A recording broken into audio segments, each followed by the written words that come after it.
Soundstripe.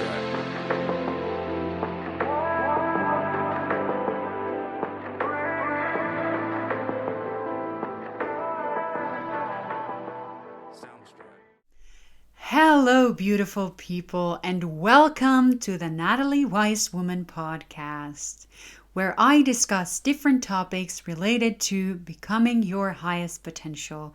Enjoy this episode. Welcome to this episode of the Natalie Wisewoman podcast. Today, we are going to talk about mental health, about trauma, and how to deal with these issues. I am joined today by smart, ambitious, and beautiful Irina, who's brave enough to come on the podcast and share her story. We met in Peru, and we were initially supposed to be roommates, but I think everything turned out, as it was supposed to turn out. And I'm really happy to be connecting with you after the retreat. So I'm really grateful that you're here. So to start with, I would like you to tell a little bit about yourself, about your background, and maybe as much as you feel comfortable about sharing about your life up until the point where you kind of decided to work with ayahuasca. Like, what led you to that moment and kind of in your life up to that point. So feel free to share what you feel like you want to share. Sure. Well, thanks first of all for inviting me. I'm really glad to reconnect with you in such a format. It's a really pleasure, and I'm excited, looking forward to our conversation. So my background and briefly about my life journey to date. So I was growing up in a post-Soviet Republic of Latvia, and I know in our family, academic achievements was one of the very important things. So I've been like really meticulously equipping myself with all the top tier degrees in finance and business. And over the last 10 years or so, a bit more already, was building kind of a successful career, first in finance and in business and technology. But at the same time, I got interested in all kinds of psychology topics and Buddhist philosophy and meditation. I guess out of half need and half curiosity, because I've been feeling some sort of the psychological discomfort buzzing on the background. I didn't realize where it was coming from, so I was kind of curious to start deeper introspection. And I was just curious, I guess, at that time. And I was also growing professionally.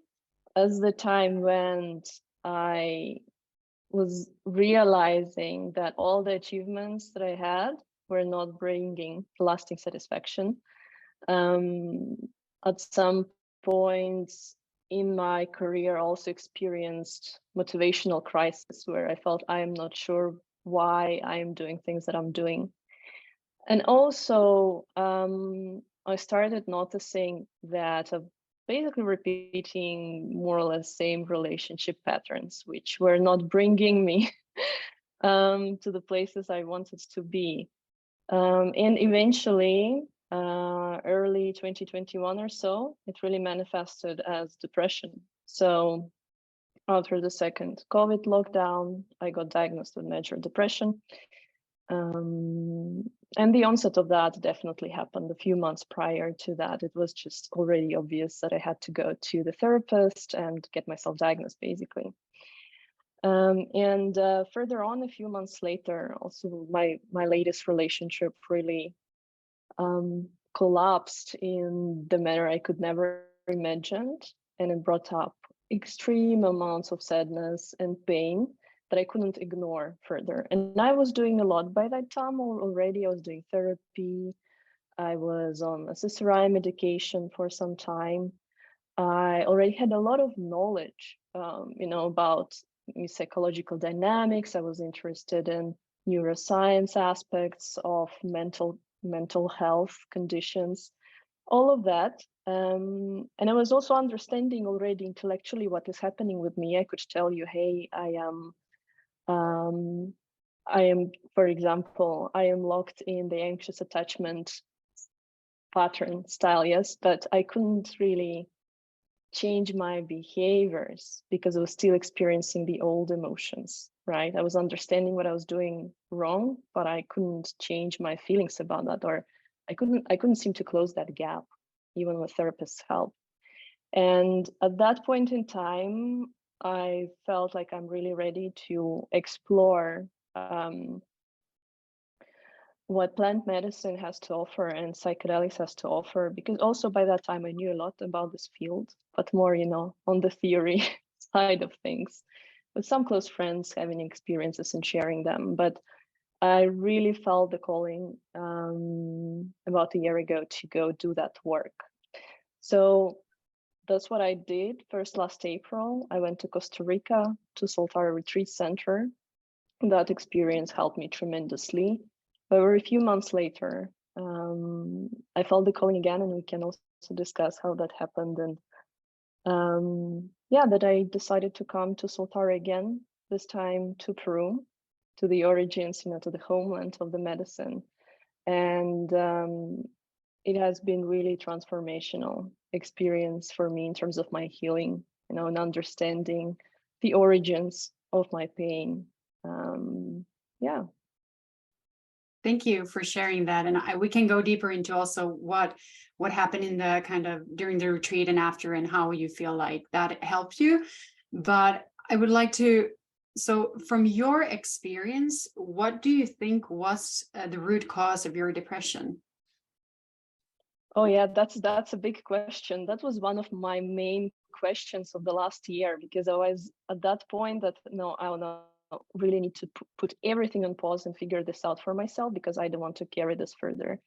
So the root cause of pain, I think there are several aspects for me personally, but I'm quite sure that this is true for many people. As I was growing up, I remember my childhood as kind of a happy one, a normal one. But what my retreat in Peru really showed me is what was the emotional reality of my childhood. That there was no emotional availability where I needed. I saw how much of anger, like the healthy anger, I had to repress. And now I understand that anger is not something to be stigmatized. There is healthy anger. That we have to have space to express, because this is how we naturally protect our boundaries, right? I saw how I was literally banishing and parts of myself, how I was betraying myself in order to, please other people, or in order to earn love. I was really compromising my own needs. And this is something that's also coming from this early childhood experiences when, for example, the parents, they didn't know how to be emotionally available to me. And my, early childhood experience was, hey, I need to, try harder to earn that love. So that was my drivers that we all carry, into adulthood. Those experiences, those relationships we're having with our primary caretakers, there are specific neural pathways for that, and neural circuits. And this is the current of the modern day neuroscience that shows that these same circuits are later adapted to your romantic relationships in life. They're just getting repurposed. So basically what that relationship that I was talking about, which was very painful for me back then, was a mirror for me. It was my mirror to have a look at, hey, this pain is actually 30 years old. It's not that person. It's just the mirror and the trigger for all of that. And it's totally in my hands. I mean, there are good news about that. It's totally in my hands to have a look at that source and to heal myself. I think that's really beautiful also, that you're kind of taking charge of your own health, and it's not like you're pointing fingers at everyone like, no, but they are doing this, but really they are just triggering you. So it's something within you that is being triggered. And then I think it's important to actually look inside and not be like, well, that person should change and that person should change because otherwise my pain won't go away, because that's not really a solution, because we cannot change other people. Like, we can only change who we are. And I think that's really beautiful that you kind of understood that, okay, it's something so much older. And I mean, with trauma, I think it's really interesting what Gabor Mate says, that there are traumas with a capital T, and then there are traumas with a small t. So basically, the capital T is stuff that happened to you that weren't supposed to happen. So these are the big traumas, like you're sexually abused, or you know, something happens in your childhood or in your life that was not supposed to happen. And then we have the traumas with the minor t, which is basically the things that were supposed to happen that did not happen. And this is something that everyone will experience in their childhood, because no one can have parents that are perfect, and they cannot be there always, and they have their own kind of traumas and behaviors and things. So I think that's something that we all have, where, you know, it could be that you're like, a parent was not available, like you said, and that's kind of a minor trauma. And these are things that still affect our life, and like you said, they affect the way we show up in relationship and the partners that we choose. And I think that's really interesting. And the first step is really the awareness, like you say, like we are aware that this is where this comes from, and this is the root cause. But then, you know, we still have to do the work, and we have to, and that's hard, you know. This is something we discussed also before, because we are so also trained like in intellect and like thinking mind and your rational thinking, and it's like, okay, this is the way, but then it's about feelings. So we have to get into the feeling of what is this really, you know. And it's harder to, especially if you have built a lot of walls, it's hard to release those things. And I think that's maybe where ayahuasca and plant medicine can be helpful. And I'm not saying it's for everyone, it's definitely not, but for some people who feel that they have a calling and who have tried the conventional stuff, like you had seen a doctor and therapist and medication and everything. So I mean, that's, you know, it's an option available. And so would you like to share a little bit about some insights or something that you've had in Costa Rica or Peru, or something that really changed the way you kind of... Yeah, sure. Well, first of all, I definitely agree with you that this insight that, you know, the pain is being triggered not by a particular person that's currently in your life, but it's much deeper. It's extremely liberating. I totally agree. It gives you, it's painful to face that, but it's liberating at the end of the day if you are willing to do that exact work. And I also just want to say that yeah, it's not about blaming the parents, and the default setting here is that, of course, parents love their children, but yeah, there are things that, such as intergenerational trauma and, you know, just lack of knowledge or lack of awareness and stresses from the external culture in the world that unfortunately make things happen as they happen. But yeah, talking about my experience with ayahuasca in more detail is that on the first retreat, I was really seeking to relieve pain. I was really seeking to get out of this horrible depressive mood, which for me was manifesting as extreme sadness, as very low energy, feeling lost, lonely, feeling hopeless and desperate at times, feeling betrayed, and yeah, feeling empty on the inside. I didn't know like who I am, what I want to do in life, what is fulfilling to me. So that was my, you know, the crisis response to go to work with something as powerful as ayahuasca. And I think it gave me at that time what I was ready to receive. And that was the experience of unconditional love, which is coming deeply from within, which is not external or not dependent to anybody. And truly unconditional in a sense that it accepts me as I am, you know. So it gave me a resource later with which I can reconnect now. And when that unconditional love, you know, experienced arrived to me at one of the ceremonies, I think it was very profound how it felt, because to me it felt that as if somebody long time gone or dead is coming back home.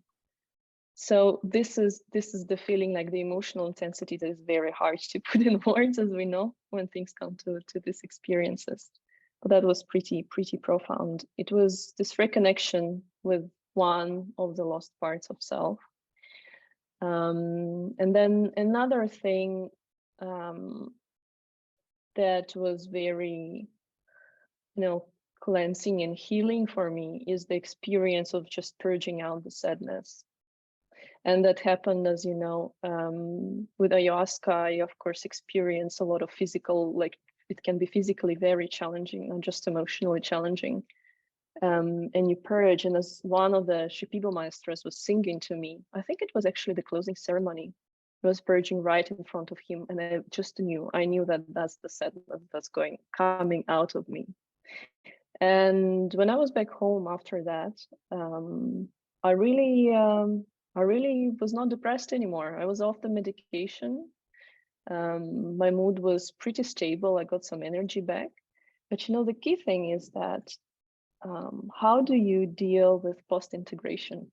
And the funny thing is, recently I've been looking up a podcast episode from John Rogan where he talks to Gabor Mate. I think that's from last September, where Joe actually speaks about his experience with ayahuasca. And he says that, it's like you're cleaning your laptop desktop from all the, all the rubbish, all the icons and bullshit that you have in there. And you're left with this one folder, which is called My Old Bullshit. And then it's up to you if you start picking in there or not. And frankly, I've been doing that after my first retreat. So it's, when you're coming back to your old environment, it's hard not to keep doing what you used to do. And as the result, I think my condition and my, I started experiencing maybe 3-4 months later, again, some troubles, by far not as extreme as before. But there is also now the calling to go and do plant medicine for the second time. Now as I knew what it was, now as I knew how powerful it could be, and how to really embrace that experience after. I really understood that the real work happens after the plant medicine experience. And now I also know why this is the key, because basically psychedelics, they open up the window of this neuroplasticity for you.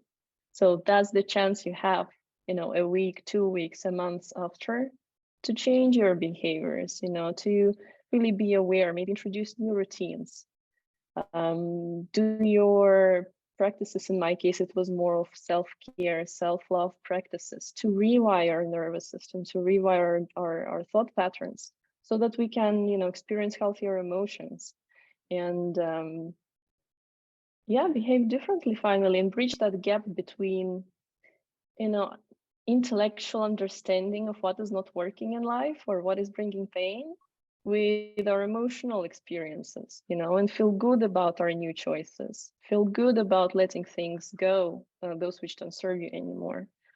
So that's the hard part. And that's where I think people who are thinking to go do psychedelic work must really understand. Otherwise, it could be a wasted opportunity. Yes. I'm really happy you brought up the topic of integration, because that is actually one of the most important things. And I don't want anyone to think that ayahuasca is some kind of quick fix or something. We're so used to, we want to have one pill, or we want to have a 3-day diet that's going to change our health totally. But it's really, it's something, first of all, we need to respect. It's one of the most powerful plant medicines out there. And it's part of a indigenous tradition, and I think it should be respected in that area, and not. So I mean, if someone is interested in this stuff, please do your research and don't just think that it's something that you can drink at home or something like this. It's something that needs to be respected in the tradition that it belongs to. And integration is a really important part. I mean, from a shamanic perspective, what they are also doing is clearing your energy field. they're bringing things from your unconscious to your conscious. So usually it's also stuff that you kind of know, like it's not like you're going to be so shocked, but it's more like, okay, it's bringing stuff just like therapy does. You bring from the unconscious. Just they say that, you know, ayahuasca is like 10 years of therapy, so it's just very powerful, bringing those things up. But then it's your job still to kind of, you know, change the behavior, because like you said, the brain is in a state where you are, it's much more easier to actually change behavior. But, you know, when you come home, you're going to be used to doing certain things. And I mean, I noticed for myself that, you know, when I came home and it's like, if I start doing some things that came up that I shouldn't be doing, I kind of catch myself. And it's like, Natalie, you shouldn't. And maybe I even do that. And then afterwards, I'm like, okay, that did not serve me. And that's kind of the way I start changing that behavior, because I then start remembering, okay, that wasn't something that really felt good after, and felt like I was trying to escape something, or, you know, so I mean, but it's about the work still, and catching yourself in this kind of integration day to day. You know, every day you have, every moment you have an opportunity to practice these things. And I mean, that's the same with therapy. Like, it's not, you cannot just go and talk to someone and not do any changes. Like, you need to actually be prepared to do the work. And I think integration is an important part, and intention also. Why are you doing this? Like, are you just doing it because you think you're going to have a good time, or is it, you know, really something that you, I think with everything, if we use alcohol or any substance or whatever we do, I think intention is so important. Like, why are we doing this, and being honest to ourselves. I totally agree. And I think it's worth spending maybe a bit more time discussing intention and post integration, like maybe with a bit more specific examples, so that people can actually understand what it could be and what options they have should they choose to do the work like that. Speaking from my experience, so the intention for my second work with ayahuasca was just so extremely acute. I was coming back to the old pain. And thanks to the guidance of facilitators on the retreat, it really helped me formulate the intention and finally look at the root cause of the pain, which I was talking about before. And guess what? It was all about reconnecting with the inner child and looking at the wounds that I experienced, like emotional wounds that I experienced, of course, unintentionally, like those caused like in the family or so on and so forth. And it's very magical how the clearly set intention helped me to go consistently from ceremony to ceremony. First, from, you know, asking myself for forgiveness, seeing myself as a child and asking her for forgiveness. Then letting her walk me through the emotional reality of my childhood, letting me see things how I experienced them back then, not how I recall them now, you know, but how I actually experienced them back then. And then really reuniting with her, really putting her, you know, like in my heart so that she protects my healing heart. That was very beautiful. So, and yeah, I mean, it was extremely intense experience emotionally, but it would just be it if I didn't do anything after. Okay, I saw that, but then what's next?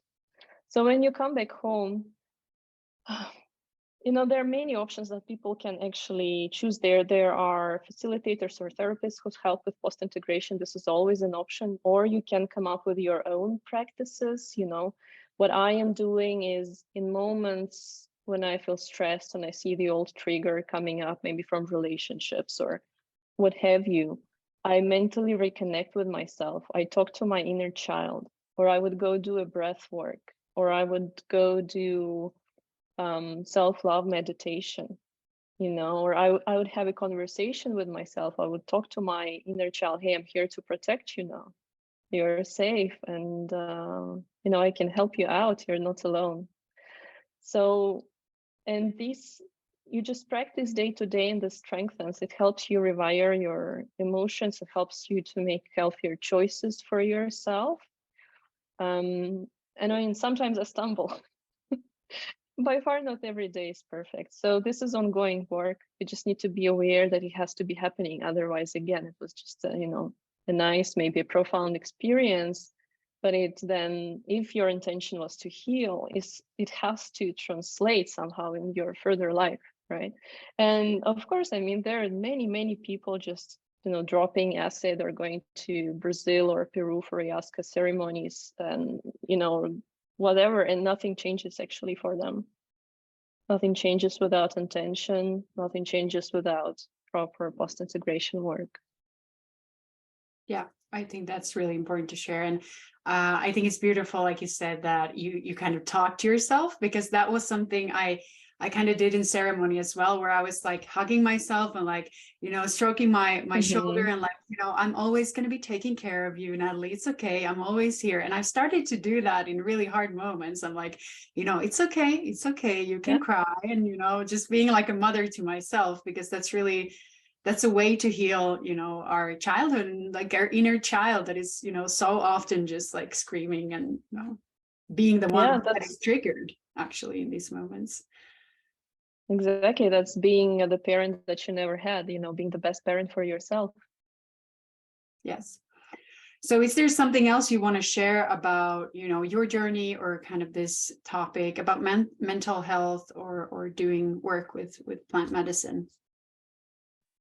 Well, I think for me, the plant medicine is not the only panacea, or not the only tool. It really helped me to make a breakthrough, I believe. But I did many other things, right? So I did therapy. I was reading, exploring a lot on everything, starting from, just like, let's say, psychology theories and attachment patterns, to neuroscience, to reading Gabor Mate, Richard C. Schwartz, like internal family system therapy kind of things, just to like understand this, feel and figure things for myself out. And then, doing a lot of inner inquiry, of course, with tools such as contemplative practice, let's say meditation, or just really journaling, and other things. So psychedelics, I believe, is extremely powerful tool, which is one of the possibilities. I think among other things, what it gave me is clarity in the sense of inner trust, confidence in myself, and just showed the emotional reality of my life. I also saw all of my suppressed anger. I now understand how it got to be suppressed, when we are growing up, especially as women, girls might be kind of culture around us. I see now clearly how things like that, like suppressed anger, manifests in life, not just in relationships, but also in professional setting, let's say. I saw how my trauma of losing my father when I was 12 really ended up in extreme irrational fear of abandonment, which is, a protective mechanism. It came to be as a protective mechanism for myself, but it still lives in the past. It still lives in my childhood and doesn't really help in the modern day, my life, So there are many things to say about that. And as you can see, it's so vast. For my own experience is so vast for me that, I don't have like still a very structured way to talk about it. So you can imagine for people who either don't have an opportunity to devote so much time to inner inquiry, or maybe don't have that curiosity in these topics, how hard and challenging it might be. And the most common pattern is, hey, am I, of thoughts like, am I broken? Like, what is wrong with me? Am I just gonna be like that, feeling, depressed, feeling anxious, feeling unworthy? So to me, also starting talking about this mental health topics more publicly is also something that I've started doing recently too, is a mission now to show people that, hey, we all have this inside healing, internal healing capacity. There are tools, there are support, there are so many opportunities for that, and that, hey, you're not alone if you're thinking that you're weird or broken. In our culture, so many people actually feel the same and never talk about that. So Yeah, I think that's very important to talk about these things openly.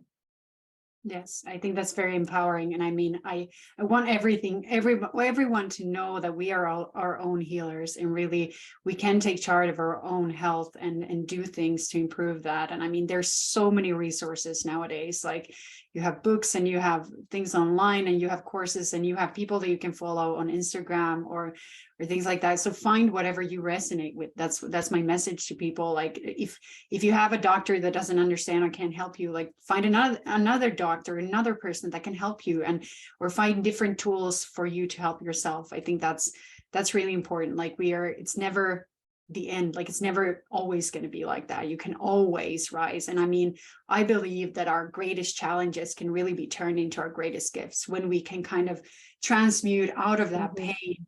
We can create something so beautiful, and we can be of service because we know what it's like to be at the bottom. We know what it's like to feel that pain. And then that, is a gift to the world, having come out of Yes, that. absolutely. That's what you're talking about, realigning and living in alignment. And it's only now, after doing that painful, challenging inner work, which included actually looking at my life and seeing all the major life decisions that I thought I made, which were actually not mine, all the acquired identity, along the way. And you realize, I mean, they are valuable, of course, and I'm proud of the achievements that I had. But I also now know that these are not really my full authentic self, that I did not have the chance to really go and explore myself, my full potential, my real gifts, because yeah, our society values certain competences and talents over others, but it should not necessarily be the case. And then when you are doing this work, you already have your established social circle around you, some external expectations which still might have some influence on you. Then there's a lot of the sense of sunk costs. I mean, it's hard to say, hey, like what I've been doing for the last 10 years, I'm not kind of sure anymore that this is something for me, that's something that can truly fulfill me. I mean, this is extremely scary. This is extremely scary to admit. It is extremely scary to step out from your habitual train rails, that go just one direction. And that was also extremely challenging for me to do that recently. But I think the rewards are a happier life. The rewards is more authenticity. The reward is shining, with your authenticity finally, which attracts the light and attracts the people who are more aligned with you. So I can totally see the short-term challenge and pain and inconvenience and even terror of doing that, but I now definitely see the longer-term happiness that will come and eventually come along. Yes, it can definitely be scary to take the steps towards getting into alignment and towards your highest potential. I mean, it can be terrifying, like you say, but again, it's also not so fun to be stuck in someone else's kind of life. You're living for someone else. So I mean, just being brave enough to do these, and for you, that has also manifested now in that you quit your job before you left for Peru, right? Yes, that happened after. I know that happened after the first retreat. So yeah, when coming to Peru, I decided I'm taking some proper time off. I think that's really brave. And what are your plans now for the future?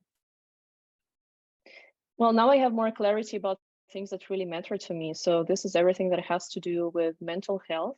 And I'm really picking up more knowledge about the whole psychedelic space, not just from the the indigenous traditional perspective, which I got blessed to experience, and I'm feeling really fortunate that I was able to afford that, and but also from like the modern research perspective, more scientific perspective, and like the new emerging business models behind that.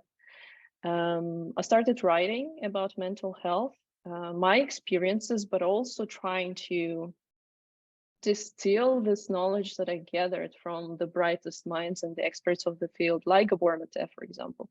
His work being probably even more effective than 2 years of the therapy that I did.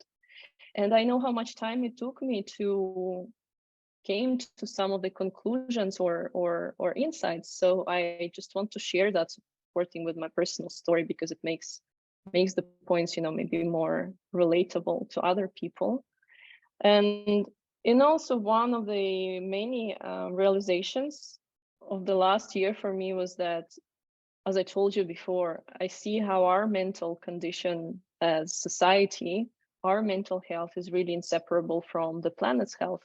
And I've been always loving nature and getting anxious year by year about the climate crisis. And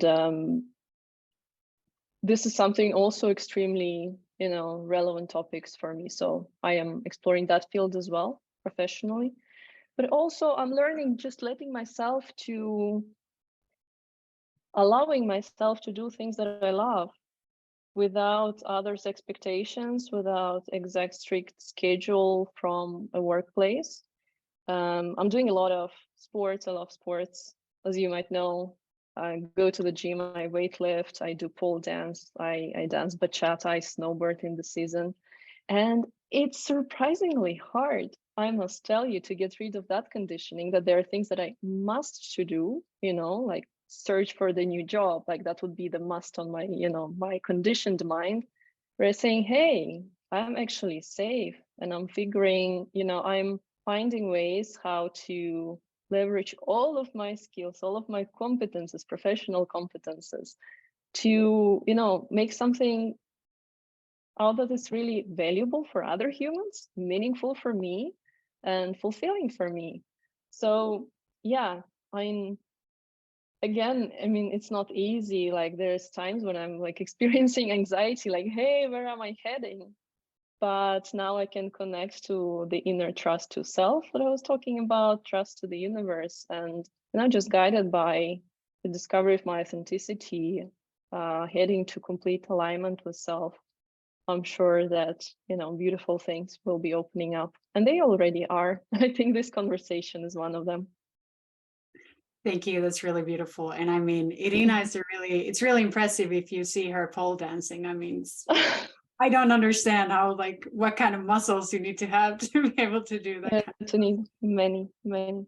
I think pole dance can be a separate topic in itself about uncovering authentic self, especially feminine energy. Oh my God. Maybe another time.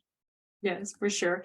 So if you want to, you can share your Instagram handle if you want people to, be able to follow your journey. You don't have to do that. Sure, of course. It's Irina, IRINA _ Lahtadir, which is my surname, LAHT. Now it's getting complicated with my surname. So it's Lahtadir, DIR at the end. Okay, thank you very much. Thank you for joining me on this podcast and sharing your story. I really hope that someone got something out of this. I mean, there's so many tools out there. And I mean, we mentioned a lot of them. So, I mean, if someone can pick on something and if someone is dealing with depression or mental health issues, I mean, I think podcasts are a great resource because you can, if you find someone that you can relate with, then that can be kind of something that motivates you to, okay, I can do this and I can. Yeah, totally. And depression in itself and can be like the whole, not just an episode, the whole podcast in itself. But for me, the key insights were that it's coming from separation from self when we're, trading our authenticity for attachment that we really, really cannot survive without as infants. And yeah, just acquiring coping patterns, which later in life basically manifest as depression, and people can experience it in different ways. And I think this soul insight can be already very helpful because it tells you, hey, it's not permanent how you are. There is a reason it is like that. And now you can explore the tools available to you, get into the community of, like-minded people who are on the same path. And yeah, there's a bright future ahead of you. Yes, absolutely. Thank you very much for sharing your story. And I really wish you all the best on your journey towards your highest potential. And, I wish everyone a really, really beautiful day. And, if people have any questions, just send me questions, or maybe you can ask Irina as well if you have something. And yeah, thank you for joining me.